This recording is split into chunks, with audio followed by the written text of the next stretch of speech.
In recent years, snakes have increasingly become exotic pets, attracting attention with their beauty, uniqueness, and relative unpretentiousness. However, before getting a snake, you need to carefully weigh the pros and cons, assess your readiness for long-term commitments, and study the features of keeping these reptiles. The corn snake is one of the most popular species due to its calm nature, bright coloring, and ease of maintenance. Corn snakes do not require large terrariums, are easily accustomed to hands, and their diet consists mainly of frozen mice, which makes feeding convenient. There are many morphs of corn snakes, which allows you to choose a pet to your taste.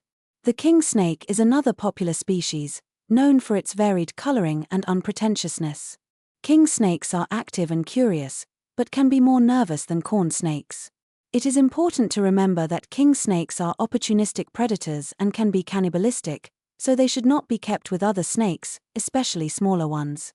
The common boa constrictor is a larger species that requires a larger terrarium and experience in keeping reptiles. The common boa constrictor has a calm nature, but needs regular interaction with a person to remain tame. Boars can live up to 20 to 30 years, which should be taken into account when deciding to get this pet. The terrarium should be large enough for the snake to move freely and stretch to its full length. A terrarium of 60 by 40 by 40 centimeters is suitable for a corn snake, a terrarium of 80 by 50 by 50 centimeters for a king snake, and a terrarium of at least 150 by 80 by 80 centimeters is required for an adult boa constrictor. It is important to provide good ventilation in the terrarium to avoid mold and mildew. Snakes need a temperature gradient in the terrarium, with a warm and cold zone. For heating, use heat mats, ceramic heaters, or incandescent lamps. The temperature in the warm zone should be 30 to 32 degrees Celsius, and in the cold, 24 to 26 degrees Celsius. Snakes do not need special ultraviolet lighting, but a regular fluorescent lamp can improve their general condition and stimulate their appetite. Coconut substrate, paper towels, sawdust, without coniferous trees, or special soil for reptiles are used as a substrate. Snakes need a shelter where they can feel safe. The terrarium should have at least 2 shelters in the warm and cold zones. The terrarium should always have fresh water for drinking and bathing. The main diet of most domestic snakes is frozen mice or rats. The size of the food should correspond to the size of the thickest part of the snake's body. Young snakes are fed once every 5 to 7 days, adults once every 10 to 14 days.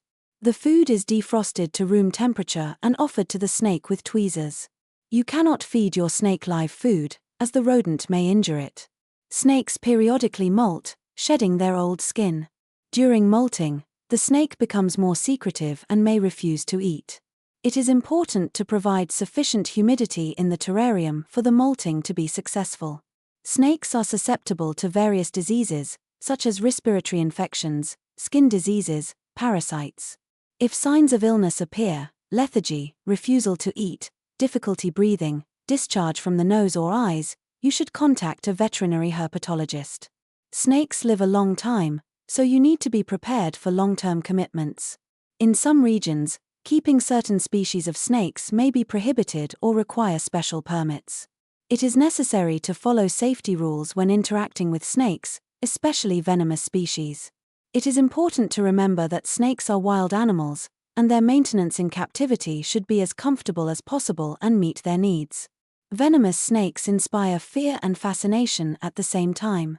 Knowing how to identify venomous snakes, what precautions to take, and what to do if bitten can save your life. Vipers are found throughout the world, except for Australia and Antarctica. They are characterized by folding fangs that protrude when biting. Vipers include vipers, rattlesnakes, pit vipers, and saw-scaled vipers. Elapidae live in tropical and subtropical regions of Africa, Asia, Australia, and America.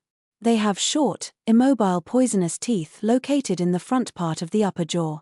Elapidae include cobras, mambas, taipans, and sea snakes. Sea snakes are fully adapted to life in water. They live in the warm waters of the Indian and Pacific Oceans. They have very strong poison, but are usually not aggressive and bite only in self-defense. Colubridae is the largest family of snakes, including both non-poisonous and poisonous species. Poisonous colubrids have poisonous teeth located in the back of the upper jaw, so their bite is usually not dangerous to humans, unless the snake can hold the victim in its mouth for a long time. Most vipers have a triangular head, well separated from the body. The head of aspid snakes is usually more oval and less pronounced. Vipers have vertical, slit-shaped pupils. Aspid snakes have round pupils. Rattlesnakes have a rattle at the end of their tail, consisting of keratinized segments. The coloring of venomous snakes can be very diverse and depends on the species and habitat. Many venomous snakes have bright, warning coloring. The venom of venomous snakes can be neurotoxic, affects the nervous system, hemotoxic, affects the blood, or cytotoxic, affects tissue cells. Symptoms of a venomous snake bite depend on the type of snake, the amount of venom injected, and the individual reaction of the body. General symptoms include pain, swelling, redness at the bite site, nausea, vomiting, dizziness, difficulty breathing, visual impairment, and paralysis. The severity of the bite's consequences depends on the age and health of the victim, the location of the bite. A bite to the head or neck is more dangerous, and the time that has passed from the bite to medical assistance. Stay calm. Panic will only make the condition worse. The victim should lie down and limit movement as much as possible to slow the spread of the venom. If the bite occurred in a limb, it should be immobilized with a splint or bandage. Remove rings, bracelets, watches from the affected limb, as swelling can impede blood circulation. Do not apply a tourniquet, as it can impair blood supply and lead to tissue necrosis. Do not suck out the venom, as sucking out the venom is ineffective and can lead to infection of the wound. Do not cauterize the wound, as cauterization of the wound does not destroy the venom and can lead to a burn. Do not drink alcohol, as alcohol dilates blood vessels and accelerates the spread of venom. Take the victim to the hospital as soon as possible, where he will be given qualified medical care and an anti-snake serum, antidote. If possible, take a photo of the snake or remember its appearance to help doctors determine the type of venom and choose the appropriate serum. In snake-infested areas, wear closed shoes and clothing, and inspect the area before sitting or lying down on the ground. Do not attempt to catch or kill a snake, even if it appears to be non-venomous. Use a flashlight to light your path at night. Keep your property clear of brush and tall grass to prevent snakes from hiding. Snakes are amazing creatures with unique abilities that allow them to survive in a variety of conditions. From being able to see in the dark to being able to glide through the air, snakes continue to amaze scientists and nature lovers. Some snake species, such as rattlesnakes, vipers, and pythons, have the ability to see thermal radiation, allowing them to hunt warm-blooded animals in complete darkness. They have specialized organs called thermoreceptors, located in the pits between their nostrils and eyes. These thermoreceptors allow snakes to detect even minor changes in temperature, giving them the ability to pinpoint the location of their prey. Snakes have an excellent sense of smell, which they use to find prey, mates, and to detect danger. They use their forked tongue to collect odor molecules from the environment and pass them to Jacobson's organ, located in the roof of the mouth. Jacobson's organ analyzes these molecules and allows the snake to determine the direction and intensity of the odor. Snakes periodically shed their old skin. This process allows them to grow and get rid of parasites. Before shedding, the snake becomes more secretive and may refuse to eat. Its eyes become cloudy and its skin becomes pale. During shedding, the snake rubs itself against hard objects to remove old skin. Shedding usually takes several days, and the snake sheds its skin entirely, like a stocking. Snakes move in different ways, depending on the species and the environment. The lateral run is used by snakes that live in deserts. The snake moves sideways, leaving characteristic parallel tracks in the sand. The accordion walk is used by snakes that live in narrow tunnels and burrows.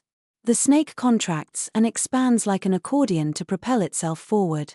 The linear walk is used by larger snakes, such as pythons and boars. The snake moves in a straight line, using its wide abdominal scuts to grip the surface. The undulation walk is the most common way snakes move. The snake bends its entire body, pushing off the ground or other objects. Some species of snakes that live in the tropical forests of Southeast Asia can glide through the air.